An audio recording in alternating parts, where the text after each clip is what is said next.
हरे कृष्णा। आज हम श्री जगन्नाथ जी का गीत गोविंद के ऊपर सम्यक आलोचना करेंगे। प्रेम आस्वादन करने का दो मार्ग है। एक मार्ग है प्रेमी युगल उभय उभय से परस्परस मिलन होने से जो आनंद अनुभव होता है वो भी प्रेम का एक रस आस्वादन है, परंतु उससे भी ज़्यादा रस आस्वादन होते हैं जब प्रेमी युगल दोनों से दूर रहते हैं। उसको कहते हैं विरह जनित सुख आस्वादन व प्रेम आस्वादन। तो परस्पर मिलन में जो रस आस्वादन होता है उससे भी कई गुना ज़्यादा रस आस्वादन विरह से होता है, जो हम श्री कृष्ण की लीला में देखते हैं। वृंदावन में राधा कृष्ण अनेक कुंज में मिलित होते हैं और उसमें दोनों के बीच में जो सुख आस्वादन होते हैं अति उन्नत सुख उभय दोनों ही प्राप्त करते हैं, परंतु उससे भी ज़्यादा सुख उनको प्राप्त होता है, उनको दोनों आस्वादन करते हैं जब दोनों से दूर हो गए हैं। कृष्ण वृंदावन छोड़कर मथुरा चले गए, मथुरा से द्वारका चले गए और राधा रानी वृंदावन में रह गए। 100 साल तक दोनों से दूर रहे हैं, परंतु दोनों के प्रति जो प्रेम है, जो प्रेम वो दोनों प्रेम का आस्वादन कर रहे हैं, वो प्रेम पहले मिलन से जो सुख व जो आनंद जो प्रेम आस्वादित होता था उससे भी ज़्यादा है।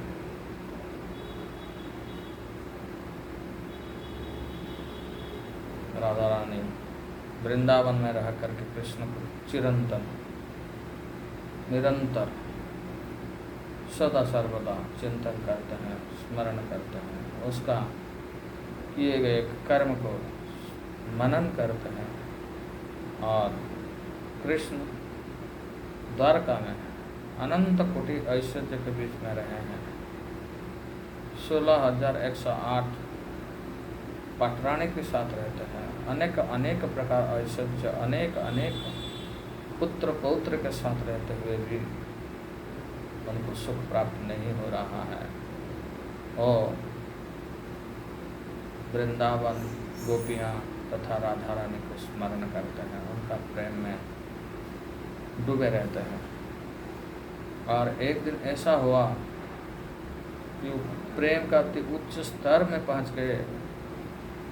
वृंदावन को, कृष्ण गोपियाँ को, राधा रानी को स्मरण करते हुए संपूर्ण रूप से चेता शून्य हो गया है, जिसका रूप है श्री जगन्नाथ। श्री जगन्नाथ साक्षात कृष्ण ही है। राधा रानी का विरह में जो कृष्ण का रूप है वो है श्री जगन्नाथ। इसलिए जगन्नाथ को कहते हैं राधा विरह विधुरावेश श्री कृष्ण। जगन्नाथ साक्षात श्री कृष्ण ही है, परंतु श्री कृष्ण का राधा रानी प्रेम को स्मरण करते हुए जो रूप है वही है श्री जगन्नाथ। और श्री कृष्ण जगन्नाथ के रूप में जगन्नाथपुरी में बैठ करके सारे लीलाओं को आस्वादन कर रहे हैं, सारे लीलाओं को चिंतन कर रहे हैं, स्मरण कर रहे हैं, मनन कर रहे हैं श्री मंदिर में बैठ करके। और श्री जगन्नाथ का अंश संभूता कवि जयदेव उनका वही विरह प्रेम को एवं कृतः सारे लीलाओं को अपना कविता में वर्णन करते हैं, जिस कविता को कहते हैं गीत गोविंद। गीत गोविंद में श्री जगन्नाथ बीते गए सारे लीलाओं का, वृंदावन का लीलाओं का और विभिन्न अवतारों का लीलाओं का आस्वादन कर रहे हैं, विशेष करके राधा कृष्ण का लीलाओं का। गीत गोविंद में 20 से भी ज़्यादा कविताएं हैं। हर कविता 8 पद में लिखे गए हैं, इसलिए इसको अष्टपदी भी कहते हैं। उनमें से एक ही है धीर समीर। एक दिन धीर समीर पर, धीर समीर वृंदावन की एक जगह है, बंसीवाड़ा तटिया के बीच में, यमुना के किनारे में एक स्थान है, जहाँ पर कृष्ण बैठे हैं और अपने कुंज में बैठते हैं। मंद मंद हवा प्रवाहित हो रहे हैं। वहाँ बैठ कर के वो राधा रानी को आगमन की अपेक्षा कर रहे हैं, पर राधा रानी आ नहीं रहे हैं। और कृष्ण वहाँ बैठ के उनको आगमन को अपेक्षा करते हुए भिन्न भिन्न लीला कर रहे हैं, जिसको राधा रानी के सखिया ने दर्शन करी। और इस सारे कृष्ण का कृत्य कर्म को जा कर के राधा रानी के पास, इसलिए इसको कृष्ण का संदेश भी कहा जाता है। कृष्ण का संदेश लेकर के जाकर राधा रानी के पास वर्णन करते हैं। सखिया, हे ब्रजेश्वरी, हे गोपेश्वरी, आप थोड़ा हृदय में अनुभव कीजिए। कृष्ण आपका विरह है, आपका आगमन को अपेक्षा करते हुए, आपका संग सुख प्राप्त करने के लिए धीर समय पर बैठे क्या क्या कर रहे हैं, आप हृदय में अनुभव कीजिए। आइए सुनते हैं दुपद।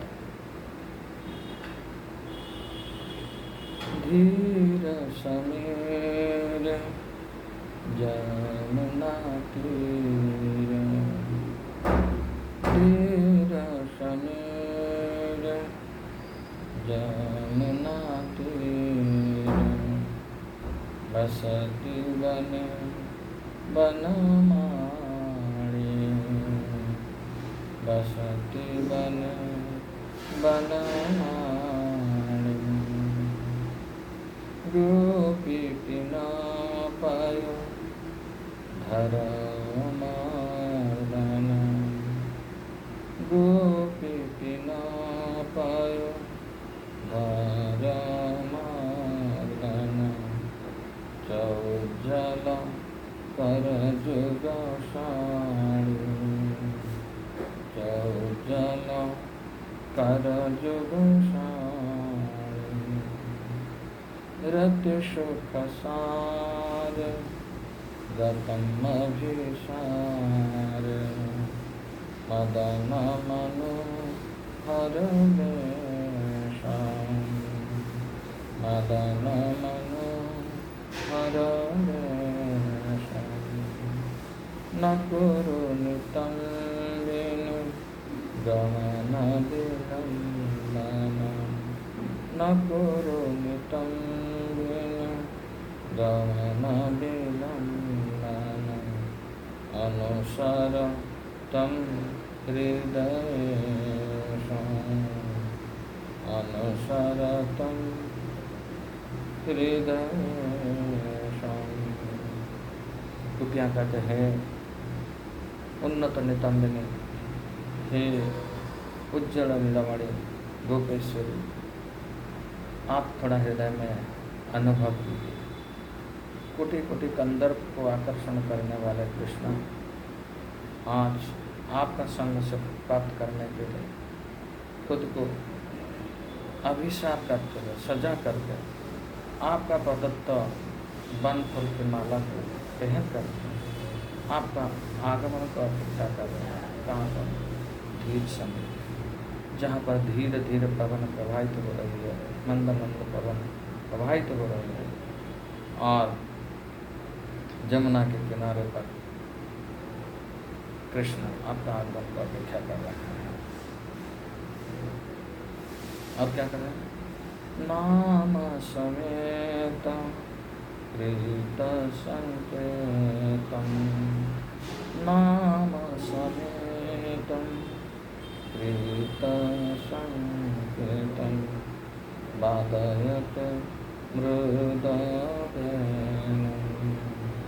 वादयत मृदवेणुं,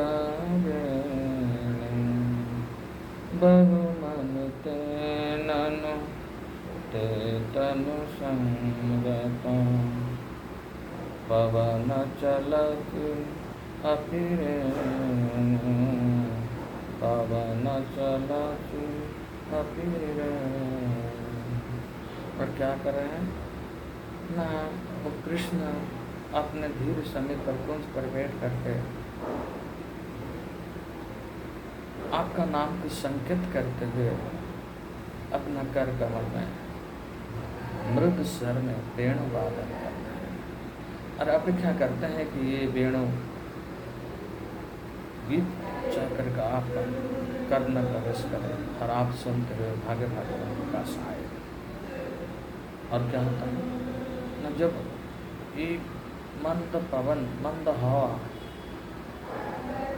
आपका शरीर को प्रवेश करते हुए, आपका शरीर सुगंध को प्रवाहित करते हुए उनका नासारंध्र में प्रवेश करता है, तब वो कृष्ण अत्यंत उन्मत्त हो जाते हैं आपका संग सुख प्राप्त करने के लिए। तो हे प्राणेश्वरी, आप आंदोलन ना कीजिए, आप चलिए कृष्ण से मिलिए, कृष्ण को सुख प्रदान कीजिए। इस प्रकार आगे भी बहुत है गीत गोविंद का अर्थ, परंतु गीत गोविंद का अर्थ जानना जरूरत नहीं है, उसको गाना चाहिए, क्योंकि गीत गोविंद श्री कृष्ण और जगन्नाथ का अत्यंत प्रिय है। जो भी जहाँ पर भी उसको गाते हैं, साक्षात कृष्ण और जगन्नाथ वहाँ प्रकट हो जाते हैं मधुर तान को सुनने के लिए। इसलिए ज़्यादा से ज़्यादा उसको गाने के लिए कोशिश कीजिए, उसको अर्थ समझना जरूरत नहीं है। फिर भी अगर सुनना चाहते हैं तो आगे आगे हम इसको थोड़ा थोड़ा में बना करेंगे। हरे कृष्ण, जय जगन्नाथ, जय पूर्णचंद्र कृष्ण भगवान की।